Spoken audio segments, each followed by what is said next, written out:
Dans la petite ville jurassienne de Saint-Ursanne, un couple va bientôt vivre une des journées les plus marquantes de son existence.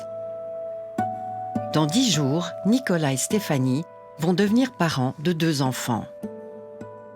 Un garçon et une fille, l'âge que secrètement on avait voulu désirer. Ouais, vous êtes le roi du monde. Vous êtes comme l'astronaute qui regarde à travers le hublot. Je veux dire, il n'y a pas d'autre mot. Il n'y a pas d'autre mot. Le couple va accueillir ce petit garçon et sa sœur, âgés de 6 et 5 ans.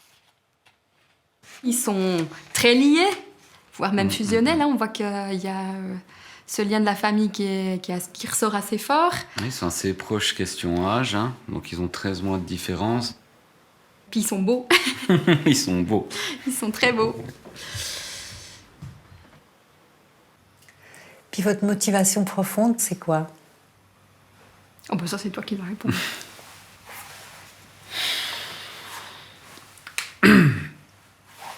C'est offrir un foyer à des enfants qui n'en ont plus. Voilà.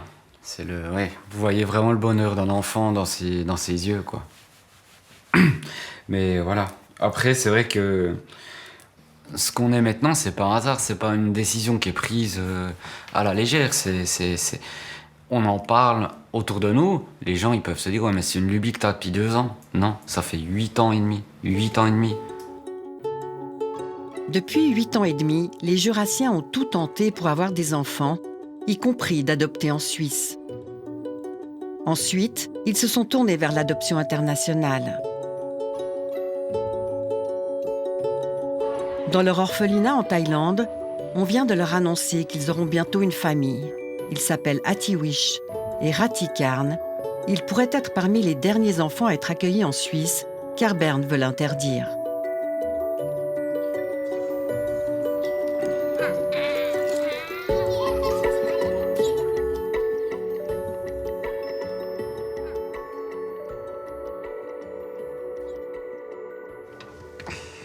Petite robe.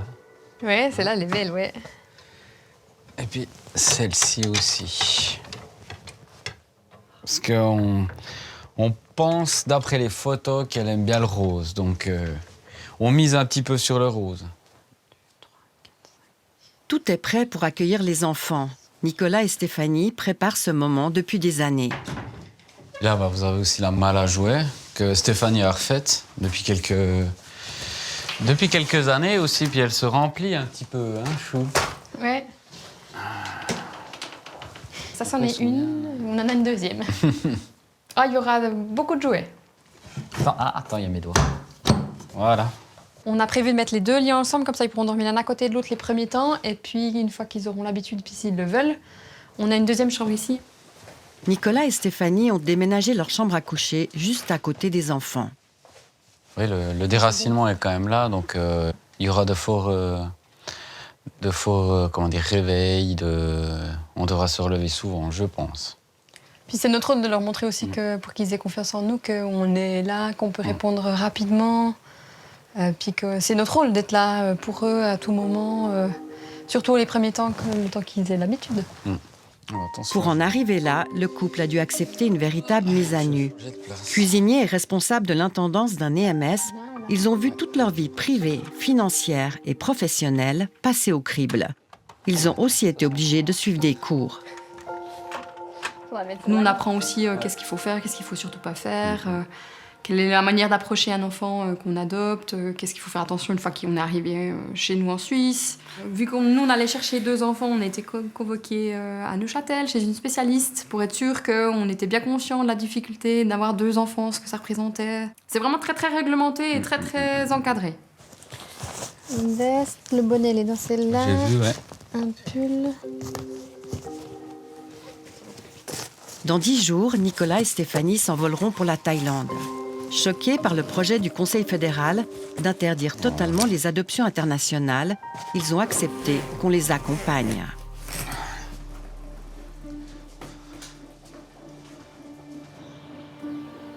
À Berne, rien n'est acté. Le projet d'interdiction doit encore être débattu au Parlement. En Suisse, le nombre d'adoptions internationales a fortement chuté, de plusieurs centaines à 36 l'an dernier. Mais pour le département fédéral de justice et police, elles sont contraires aux intérêts des enfants. La responsable de l'unité explique pourquoi. Une adoption, c'est quelque chose d'extrêmement marquant pour un enfant. En gros, toute son identité est chamboulée. On lui change sa famille, on lui change sa culture, on lui change sa langue, son pays, tout. Et surtout, c'est de manière irréversible. Pour expliquer comment se déroule la procédure, nous allons suivre les étapes parcourues par ce dossier, celui d'Atiwish et Ratikarn. S'ils n'étaient pas adoptés en Suisse, ils restaient à l'orphelinat. Alors où il serait adopté par un autre pays. Donc pas en Suisse, mais par un autre pays. Au final, la question qu'on doit se poser, c'est à quel prix veut-on continuer les adoptions internationales ? Il y a trop d'inconnus, il y a trop de risques inhérents au système liés à divers facteurs dans les pays d'origine et au fait que la procédure, finalement, nous, on peut contrôler ce qui se passe en Suisse, mais on ne peut pas contrôler ce qui se passe à l'étranger. Il y a eu d'énormes progrès, mais les failles du système, les risques restent. Il y a une part de risque qui reste et qu'on ne va pas pouvoir éliminer. Des enfants volés à leurs parents, vendus et accueillis en Suisse en toute bonne conscience. Ces scandales ont marqué le siècle passé. Pour y mettre fin, la communauté internationale a réagi en adoptant la Convention de La Haye. Signée par 91 pays, dont la Suisse en 2003, ce texte donne la priorité aux intérêts de l'enfant et formalise la coopération entre les États. Donc vous voyez, la Convention de La Haye, elle a apporté des garanties éthiques importantes au processus d'adoption. L'enfant a le droit d'être adopté d'abord dans son pays d'origine, dans sa culture, dans sa langue. Donc il a le droit de ne pas être acculturé pour être adopté. Le pays d'origine, lui, il a cette lourde responsabilité de vérifier que l'enfant ne peut pas être adopté nationalement et que les consentements des parents ont été bien valablement réunis, et puis après de préparer les enfants à l'adoption, à la rencontre. Le pays adoptant, il doit vérifier que les parents soient aptes à adopter et puis qu'ils soient préparés. Pour qu'ils soient prêts, les futurs parents sont obligés de suivre des ateliers dispensés notamment par Isabelle Lamran. Sa mission, casser leurs rêves. Elle leur explique que les enfants disponibles sont moins nombreux et qu'ils ont changé de profil. Les bébés sont rares. Ils ont vraiment le choc de la réalité. On leur dit, ce sera pas rapide, on peut pas vous garantir que ça va réussir, ce sera sans doute pas l'enfant dont vous rêvez. Donc, ce sont les enfants plus grands, je dirais à partir de l'âge scolaire, parfois avec des problèmes de santé, des retards de développement, parfois des fratries qu'on ne veut pas séparer. Et dans les pays d'origine, ces enfants restent souvent sur le carreau. Pour réduire les risques d'abus, la Suisse travaille désormais avec très peu de pays et beaucoup avec la Thaïlande. À Genève, une fratrie thaïlandaise a été adoptée il y a 9 ans.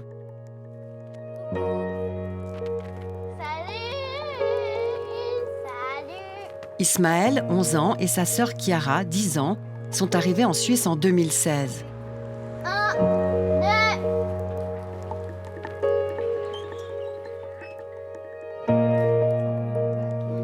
Depuis, leur famille a connu 9 années de bonheur, à 4 au lieu de 2. Cette photo a été prise le jour où Renzo et Diana ont été chercher les enfants en Thaïlande. Elle était toute petite, toute légère, et j'ai passé tout le temps à donner des bisous sur les cheveux parce que tellement ils étaient doux, ces cheveux. Et mes cheveux j'avais Chiara sur moi, mais toi aussi, mais j'avais Chiara sur moi. Tu étais dans les bras de maman. Mais oui. Et donc, non, c'était un beau souvenir. Moi, ce sont ces souvenirs qu'on n'arrivera jamais à effacer, hein, donc ça reste pour toujours. Avant Ismaël et Chiara, Diana et Renzo ont connu des années de souffrance. Une fausse couche, la procréation médicalement assistée, l'impossible deuil d'enfant. Le projet fédéral d'interdire les adoptions internationales leur semble totalement incompréhensible. Je ne dis pas qu'il n'y a pas eu de dérive, parce que sûrement il y en a eu dans le passé, mais maintenant, à l'heure actuelle, en tout cas En ce qui me concerne, je ne vois pas comment les gens pourraient tricher et ce n'est pas aux familles futures d'assumer les erreurs du passé. Ça, je ne peux pas comprendre. On les a récupérés habillés comme ça. Chiara, elle porte ça. Tout froissouillé. Elle porte ça. Et puis, elle avait ça. Et puis, Ismaël, il avait son petit jeans. Et puis, ça me fait drôle de sortir ça parce que je me dis, ils sont devenus tellement grands. Avec la petite chemise, les petites baskets. Et puis, dans le lot, comme Chiara avait passé les 7 mois de sa vie, les premiers 7 mois avec sa maman, elle lui avait offert aussi ça. Alors ça, on ne lui a pas mis. Mais elle lui avait aussi offert ça à Chiara. C'était un cadeau d'adieu qu'elle lui a fait. Parce que je me dis, voilà, elle l'a amené, mais elle ne l'a pas amené sans rien. Ismaël, il a reçu un surnom. Alors lui, si on lui pose la question, Ismaël, comment tu voudrais qu'on t'appelle? Ben, lui, il va répondre Rimbaud. Parce que c'est ce qui lui reste. On nous a expliqué, on nous a raconté que c'est son papa de naissance qui lui a donné ce surnom et lui, il le garde précieusement, ce surnom. C'est son cadeau. C'est son cadeau, oui. Leur maman les a eus de 2 pères différents. Mère à 19 ans, laissée seule et sans argent, elle n'arrivait plus à faire face. Renzo et Diana connaissent son identité et possèdent même une photo d'elle qu'ils ne souhaitent pas rendre publique. Chiara ressemble fortement à sa maman. Si vous voyez la photo, c'est le jour où elle laisse les enfants. On fait la photo. Il n'y a pas de joie, c'est difficile. Hein. Moi, je pense beaucoup à elle quand c'est les anniversaires des enfants. C'est pas évident. C'est des moments on essaie de se mettre à sa place. On pense très bien que c'est pas facile. Je ne voudrais pas non plus qu'ils pensent qu'ils sont pas nés de gens qui les aimaient, bien au contraire. Mais voilà, la vie a fait que c'était compliqué pour eux. Ismaël et Chiara connaissent leur histoire. Contrairement à de nombreux enfants adoptés avant les années 2000, s'ils le souhaitent, ils pourront retrouver leur mère biologique.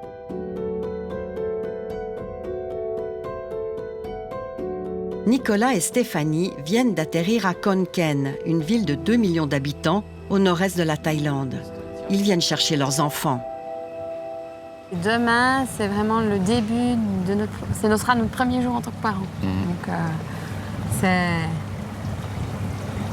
demain sera encore plus chargé en émotions qu'aujourd'hui. Voilà. Ouais. Le premier regard, surtout le premier regard. Faut qu'on fasse bonne impression. Vous avez peur de ce qu'ils vont penser de vous? Pas forcément le. C'est plus un petit peu Comment on va commencer? Comment on va gérer l'approche? Est-ce qu'on va se regarder en chien de faïence ou bien voilà, c'est plutôt ce moment-là qui risque d'être assez perturbant pour moi. Atiwish et Ratikarn ont été confiés à l'orphelinat il y a 4 ans. Dans ce dossier, il y a toute leur histoire et la preuve écrite que leurs parents ont renoncé à leurs droits parentaux. Alors on sait que leurs parents sont d'origine différente. Leur papa est thaïlandais, leur maman est du Laos. Et qu'ils ont été séparés pendant une période et puis qu'après ils se sont séparés sur le long terme. Ouais. Qu'ils étaient aussi assez jeunes aussi. Leurs parents sont jeunes, ouais. Ouais. Quand ils les ont eus, ils étaient très jeunes. L'orphelinat a contacté, essayé de trouver de la famille à ces enfants pour savoir s'ils étaient d'accord de les prendre chez eux et il n'y a aucune personne qui s'est manifestée. Donc du coup, ils ont donné le dossier aux autorités de Thaïlande pour l'adoption. C'est comme ça qu'on entre en jeu. Le couple veut profiter de l'après-midi pour faire un album souvenir pour leurs enfants. Premier arrêt, l'hôpital public où ils sont nés et qui prend en charge les plus pauvres.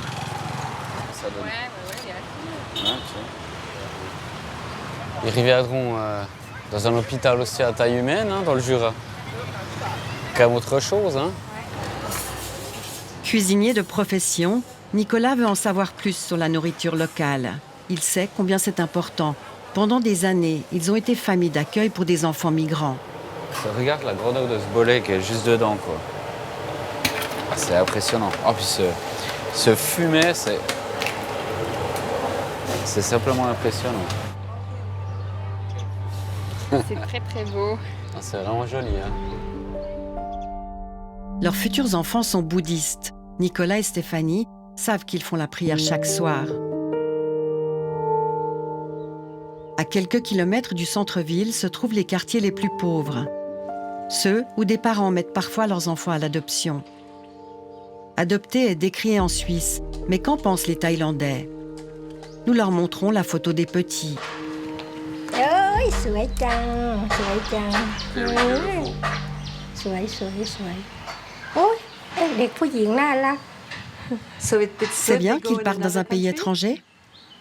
น่ารัก ก็ดีใช่ไหมครับที่ ดี น้องเขาจะได้ไปอยู่ที่สวิส จ้ะดีมันเขาไม่มีพ่อมีแม่ มีคนไปรับเลี้ยงดูแลแล้วเขาโตมาเขาก็จะได้ดี ใช่ไหม ใช่ นั่นแหละดี ผมว่าถ้าไปอยู่ทางนู้นอาจจะอนาคตอาจจะดีกว่าได้หนึ่งได้ภาษาครับคุยกันจาเด็กก็จำไปนิดหน่อยใช่ครับเราคล่องด้วยอัตโนมัติดีมั้ยดีครับผม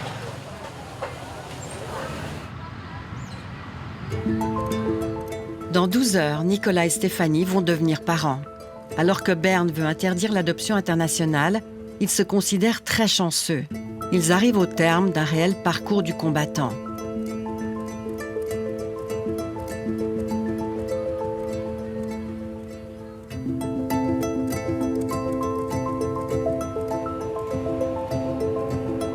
Comme tous les parents, Stéphanie et Nicolas ont été l'objet d'une enquête très fouillée de leur canton. La Convention de La Haye oblige la Suisse à s'assurer de leur probité et capacité à élever des enfants. Berne a délégué cette tâche au canton. On aimerait savoir que l'enfant qui va être accueilli dans cette famille, finalement, se retrouve dans une famille qui va lui offrir toutes les conditions pour être bien protégé, bien éduqué, avoir un développement psychique et physique tout à fait adéquat. Ces services fouillent l'histoire familiale des candidats fribourgeois, leurs antécédents psychologiques et judiciaires, leur situation financière, professionnelle, médicale et visitent plusieurs fois leur logement. On va constituer un dossier qui va leur permettre d'avoir ce qu'on appelle un agrément, c'est-à-dire une autorisation de pouvoir adopter. De leur côté, les autorités thaïlandaises sont chargées d'enquêter sur le passé des enfants pour les proposer ensuite aux familles suisses.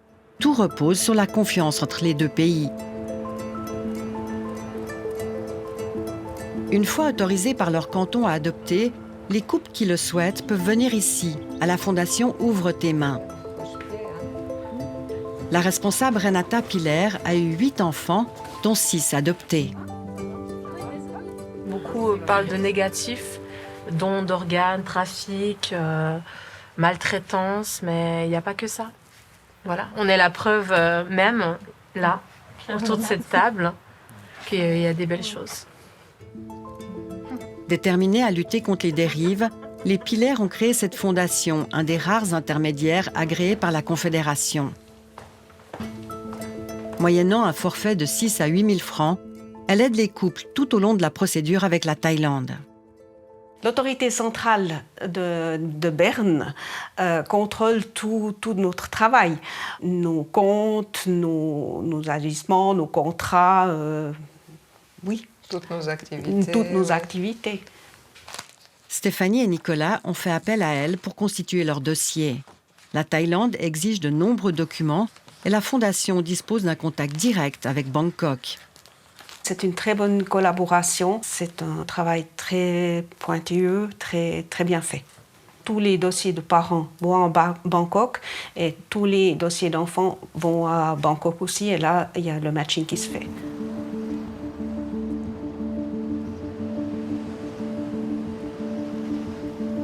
En Thaïlande, c'est le grand jour. Dans quelques minutes, Stéphanie et Nicolas vont rencontrer leurs enfants. C'est ici. C'est là?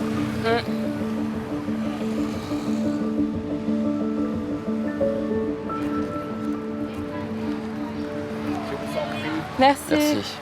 À partir de là, tout va aller très vite. Are you excited? Excited?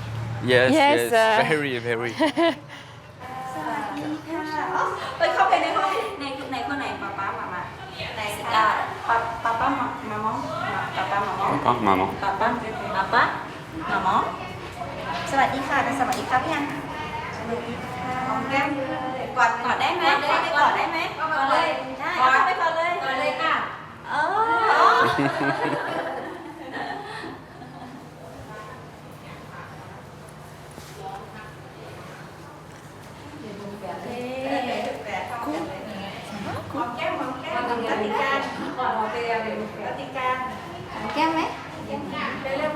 Ils vont vous faire des bisous. Tu vas faire aussi un. Tu vas à maman?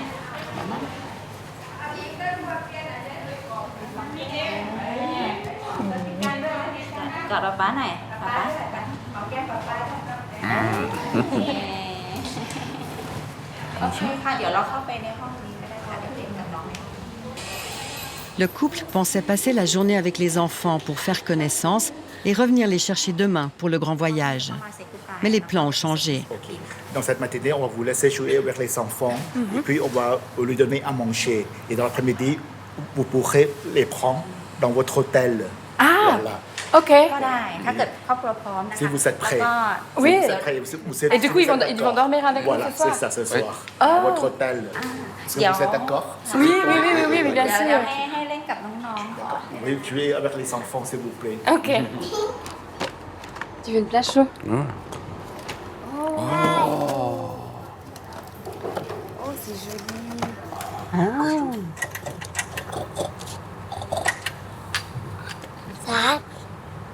Comment il fait?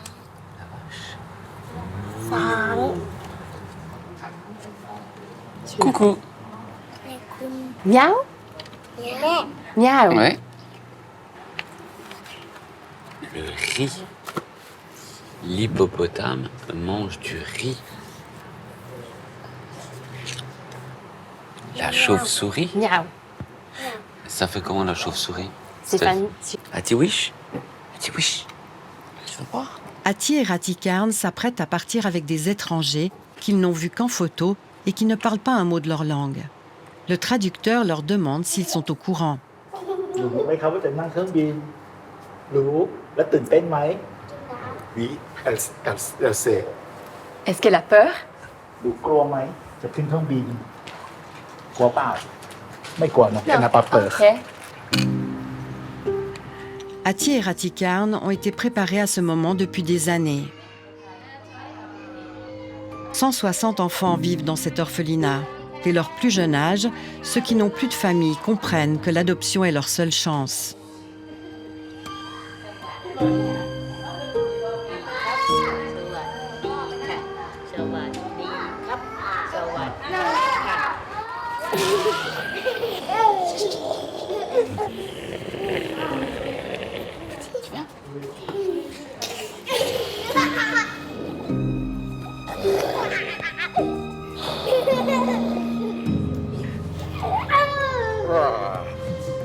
La glace est définitivement rompue.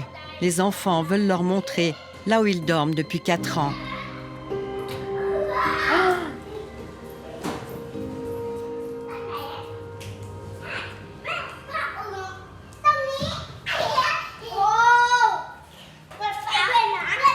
C'est ton dodo? C'est ton lit? C'est ton lit? Hein? C'est ton lit à toi. Tu vas venir dormir avec nous? Hein? En Suisse? Avec le chamallow? Et puis l'altère? Il n'y a aucun objet de souvenir de la part de leurs parents. Ils n'ont aucun souvenir? Non, parce que... Mais la mémoire ou le souvenir? Les deux. Parce que leur papa a été emprisonné. À l'arrivée, il y avait son grand-père. Oui. Qui les accompagne jusqu'à cet orphelinat. D'accord. Voilà. Maintenant, son grand-père est mort. Ah! Il y a 2 ans. Il y a 2 ans? Oui. Ok.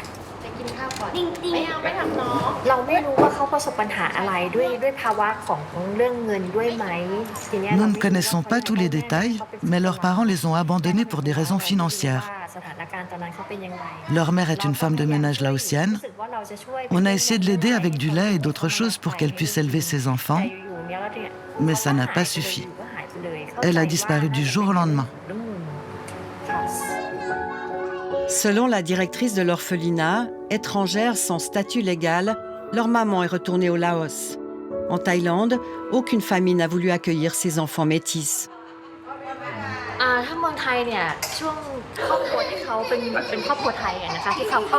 Les Thaïlandais qui sont intéressés par l'adoption refusent les enfants âgés et les fratries. Or, si ces derniers ne sont pas adoptés, ils restent à l'orphelinat. C'est pour ça qu'on les propose à des parents étrangers.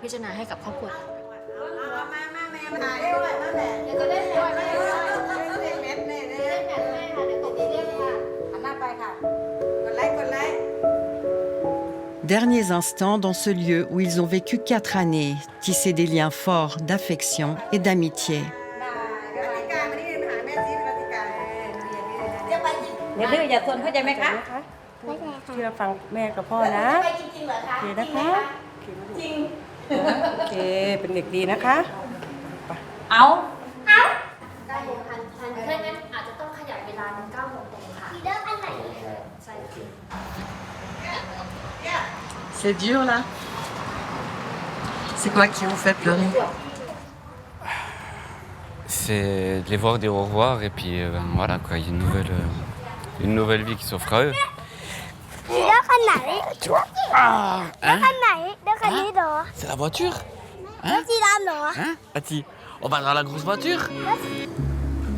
Une signature qui atteste qu'ils prennent en charge les enfants, des photos d'identité et c'est le départ pour l'hôtel.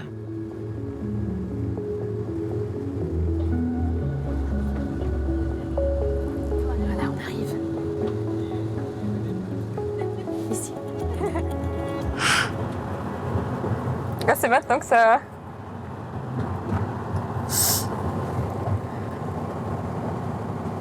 C'est maintenant que ça vient. Heureusement, elle ne le voit pas. Elle est concentrée sur la route. On va aller à la, on va aller à la chambre.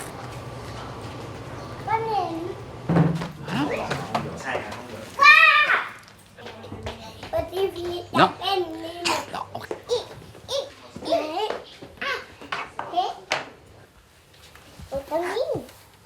Doucement, doucement, non, doucement.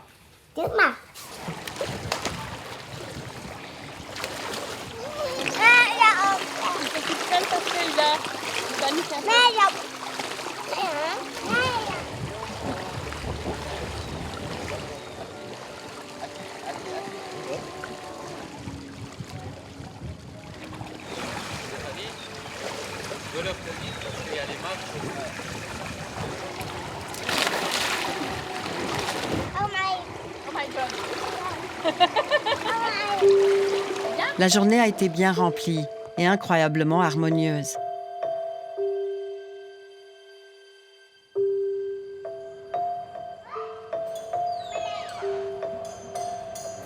C'est qu'un fou, on a traversé la moitié du globe. Hein. Et puis lui non plus, il n'aime pas les légumes. Voilà, tu mets ça, Ati. Maintenant, c'est le moment délicat du coucher, leur première nuit tous ensemble. Mais ils ont mis la brosse à dents? Hein? La brosse à dents, ils ont mis... Attends! Ouais, ils ont... Ils ont pas pris le verre pour rincer les dents? Ok. On est sur une... Si, là, elle arrive. Un brossage de dents, mais de tout premier ordre. Ok.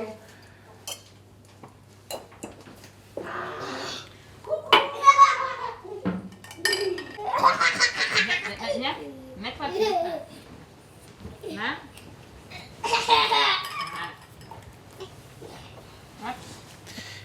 Il était une fois un riche sultan qui avait si peur de se faire voler son or qu'il ne sortait jamais de son palais. La journée a été pleine de rires et de découvertes. Le coucher va être plus compliqué. Voilà. Bonne nuit, on est à côté. Ne ferme pas. Ils sont vraiment collés l'un à l'autre. Alors du coup, on va voir si ils arrivent à l'endormir l'autre.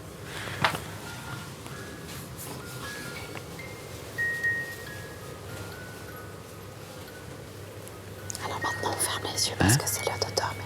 On fait tout. D'accord. Regarde aussi. Même que on voit qu'ils les ont bien préparés, ils sont quand même déracinés par des étrangers, malgré que on leur envoyait quelques photos et tout, des doudous, mais c'est vrai que ça reste quand même une expérience déchirante pour eux, quoi. Voilà. Ferme les yeux. On est là pour ta sœur et puis pour toi. On va pas vous séparer. On va rester avec vous. Tout le temps, tout le temps, tout le temps.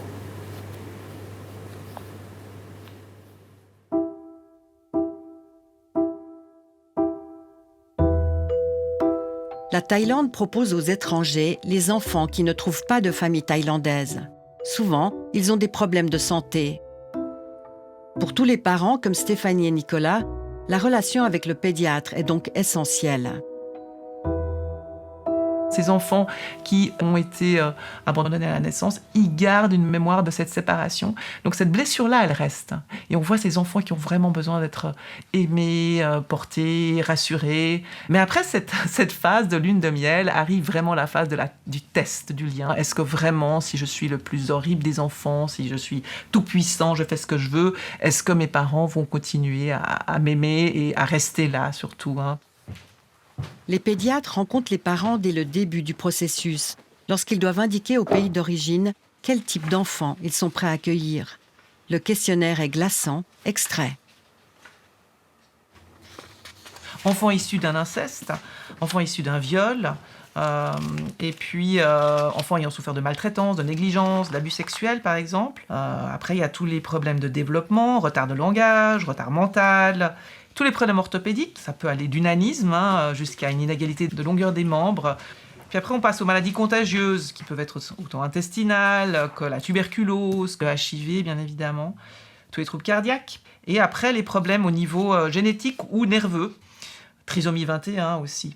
Donc c'est vraiment vraiment large. Et il faut expliquer ça aux parents. Apparemment, on leur demande de dire oui, non, peut-être. Et ça aussi, je dirais que cette troisième colonne qui est extrêmement fréquente du peut-être, je leur dis, c'est peut-être, en fait, rien du tout, comme peut-être, non, c'est très grave. Répondre est d'autant plus difficile que s'ils disent trop souvent non, les parents auront moins de chances de se voir proposer rapidement un enfant. Et pour ces derniers, il n'y a rien de pire que de rester à l'orphelinat. Tous les enfants, dans leur intérêt, ont besoin d'avoir une famille aimante et qui les accompagne. Une vie dans un orphelinat, c'est des enfants qui ne se développent pas comme ils devraient, du point de vue de leur intelligence, du point de vue social, affectif. Donc oui, un enfant se développe beaucoup mieux dans une famille, et ça, toutes les études le prouvent. Confrontés à ces choix difficiles, Stéphanie et Nicolas ont accepté d'accueillir des enfants relativement âgés, dont un est diagnostiqué hyperactif.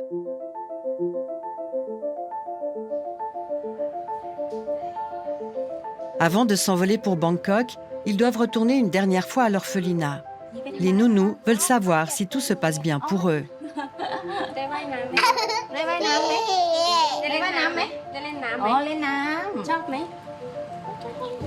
De son côté, la directrice questionne les parents et donne les dernières indications sur le traitement à la ritaline, suivi par Ati.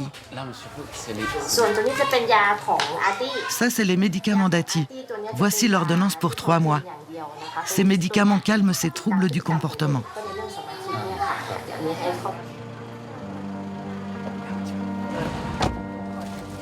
Sur le chemin de l'aéroport, la directrice termine en catastrophe un album photo pour chaque enfant. À l'intérieur, toute leur histoire et des images précieuses. Celle avec leur grand-père, quand il les a confiés à l'orphelinat, est l'unique photo existante de leur maman. C'est leur maman. C'est la photo de son passeport. On ne sait pas où elle est aujourd'hui. Thank you. Thank you.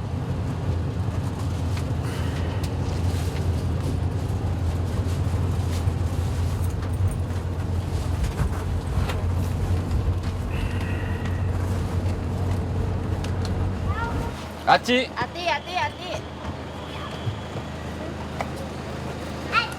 À peine arrivés à l'aéroport, l'excitation reprend ses droits. Les petits vont prendre l'avion pour la première fois. Vous allez prendre l'avion avec vos nouveaux parents, avec votre papa et votre maman. Si dans l'avion c'est trop bruyant et que vous avez peur, serrez-vous contre vos parents, ok? Bye bye.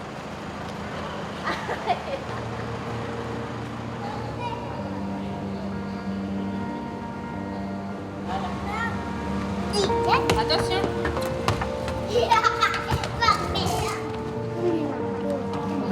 Nous, on va prendre l'avion là. Celui-là. Oui, on va prendre celui-là. Mais il faut attendre. Oui, mais pas maintenant.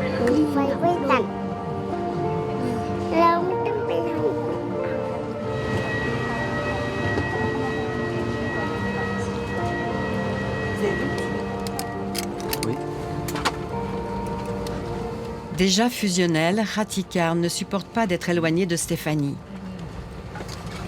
La côté maman.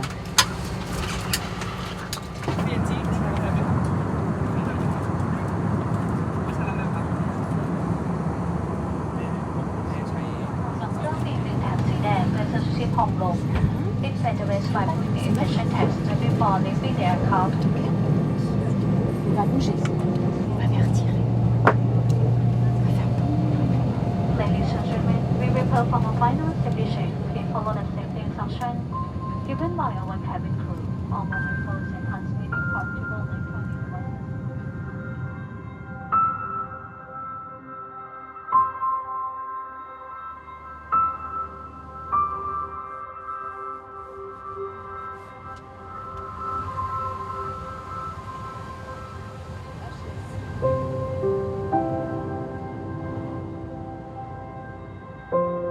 À Bangkok, parents et enfants vont être entendus par les autorités centrales et par un tribunal.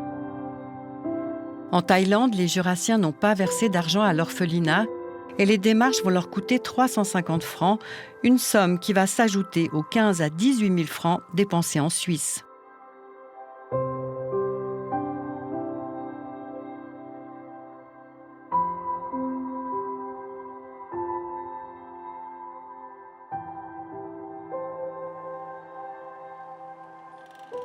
C'est ici, au cœur de Bangkok, que les petits ont été attribués à Nicolas et Stéphanie. La directrice de l'autorité centrale est encore sous le choc du projet d'interdiction discuté à Berne. Elle explique que s'ils ne partaient pas à l'étranger, Ati et Ratikar resteraient jusqu'à 18 ans à l'orphelinat, pour ensuite se retrouver seuls, employés au mieux à l'usine et dans les travaux domestiques. Avant d'interdire les adoptions internationales, je demande à la Suisse de réfléchir. Quel est l'intérêt supérieur de ces enfants? Violons-nous les droits humains? Non, nous les défendons. Nous veillons à ce que chaque enfant ait la chance de connaître son identité, de grandir dans la dignité et d'avoir un but dans la vie. Pour empêcher le trafic d'enfants, la Thaïlande applique des procédures très strictes. Tout échange d'argent entre personnes privées est poursuivi.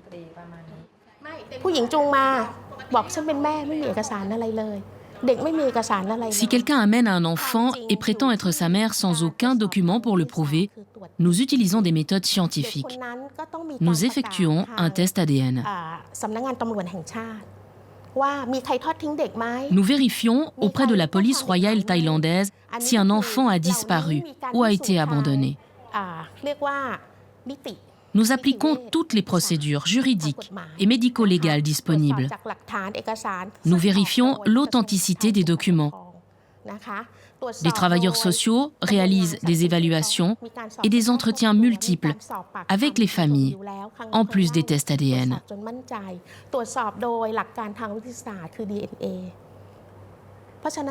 Alors je vous le demande, pourquoi voulez-vous bannir les enfants thaïlandais? Franchement, pour nous, c'est incompréhensible et nous aimerions des explications.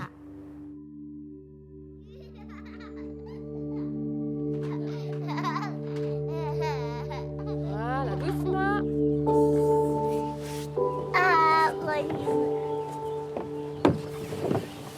Voilà. Regarde devant. On va aller... À Saint-Ursanne, en ce début avril, les enfants découvrent le froid et leur ville d'adoption. Cela fait 10 jours qu'ils sont arrivés en Suisse. C'est la première fois qu'ils viennent dans ces rues. Tu vas dire bonjour. Coucou Maggie. Bonjour. Eh ben salut le petit loulou. Tu dis comment tu t'appelles? Je m'appelle Savannah. Savannah.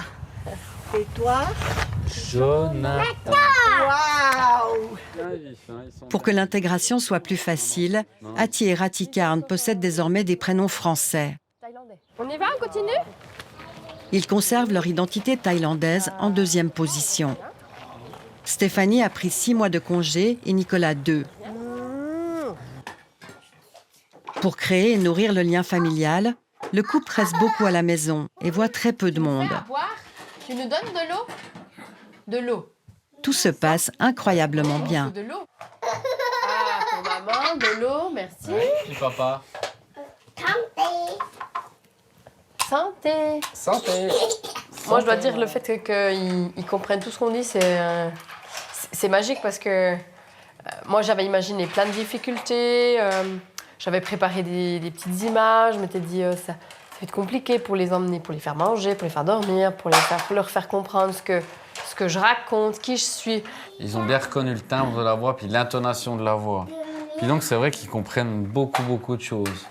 Mais tout, hein. Oui, beaucoup. Alors, il est toujours attiré par son papa, surtout pour les jeux, pour les bêtises, pour découvrir des choses, pour faire des... Voilà, ça. Voilà.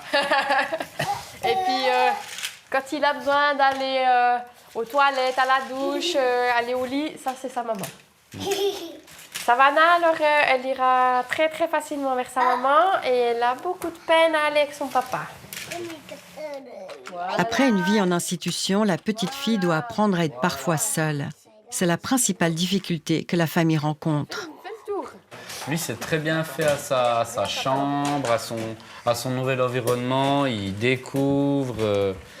On voit qu'il veut faire des choses tout seul sans sa sœur, mais c'est compliqué pour Savannah. Elle pleure, elle le gronde, hein, en taille. Et puis la nuit, elle se relève, elle va devant la porte de la chambre de son frère, et puis elle attend. Elle attend jusqu'à ce qu'il y a son papa ou sa maman qui viennent, puis qui la remettent au lit, puis elle pleure un coup, puis après elle se rendort.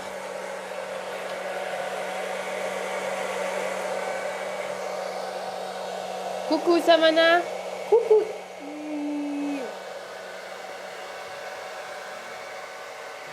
C'est que du bonheur, hein. Je vois Stéphanie changer, je vois oui, toute la vie autrement, quoi. Avant, on était dans le... Ouais. Tu veux que je vienne? Hein? Papa, il pèle les carottes, parce que ce soir, c'est salade de carottes. Encore un. Voilà, parfait. Assieds-toi.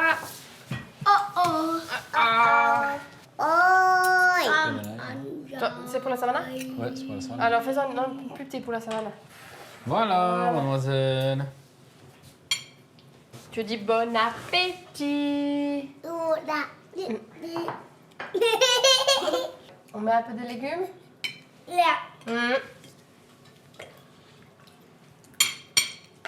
Non. Non, viens manger ça. Ouais. Non. Qu'est-ce que c'est ça? Dis-moi, papa. J'aimerais de l'eau. Très bien. Les enfants ne seront formellement à eux que dans 1 an. D'ici là, Nicolas et Stéphanie devront envoyer à Bangkok des rapports sur leur adaptation et leur développement. Malgré les défis, ils espèrent qu'ils ne seront pas les derniers parents suisses à vivre cette aventure.